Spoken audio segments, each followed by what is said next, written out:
ज्या पद्धतीनं आपण कपडे किंवा इतर गोष्टीबद्दल बघतो, त्याच्यापेक्षा जास्त चौकस हे अन्न जे खातोय, औषधं जे घेतोय, त्याबाबतीत राहावं असं माझं मत आहे.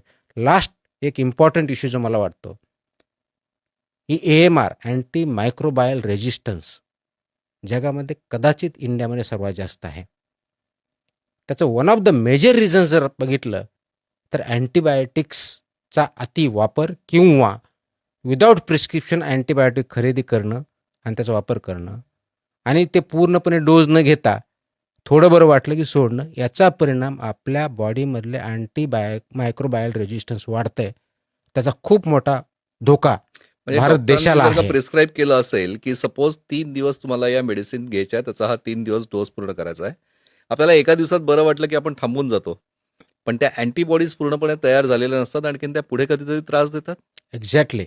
आणि म्हणून ते अँटी मायक्रोबायल रेझिस्टन्सचा परिणाम होतो.